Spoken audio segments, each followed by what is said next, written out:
Hello नमस्कार दोस्तों, कैसे हैं आप लोग। आशा है कि आप लोग अच्छे और स्वस्थ भी होंगे। दोस्तों आज हम बात करेंगे खेसारी लाल यादव जी का फिल्म के बारे में। क्या है पूरी सच्चाई जानने के लिए हमारे वीडियो के अंत तक बने रहें और हमारे चैनल को सब्सक्राइब करके लाइक कर लीजिए। तो चलिए दोस्तों देखिए, खेसारी लाल यादव जी का एक फिल्म आज शाम 6 बजे फिल्म सी भोजपुरी के चैनल पे आ रहे हैं दोस्तों।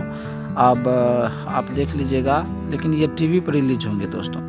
ये चैनल पे तो इनका ट्रेलर ही है, लेकिन ये टीवी पे रिलीज होंगे आज शाम 6 बजे। आप टीवी में देख सकते हैं, फिल्म सी भोजपुरी के चैनल पे आप देख सकते हैं दोस्तों।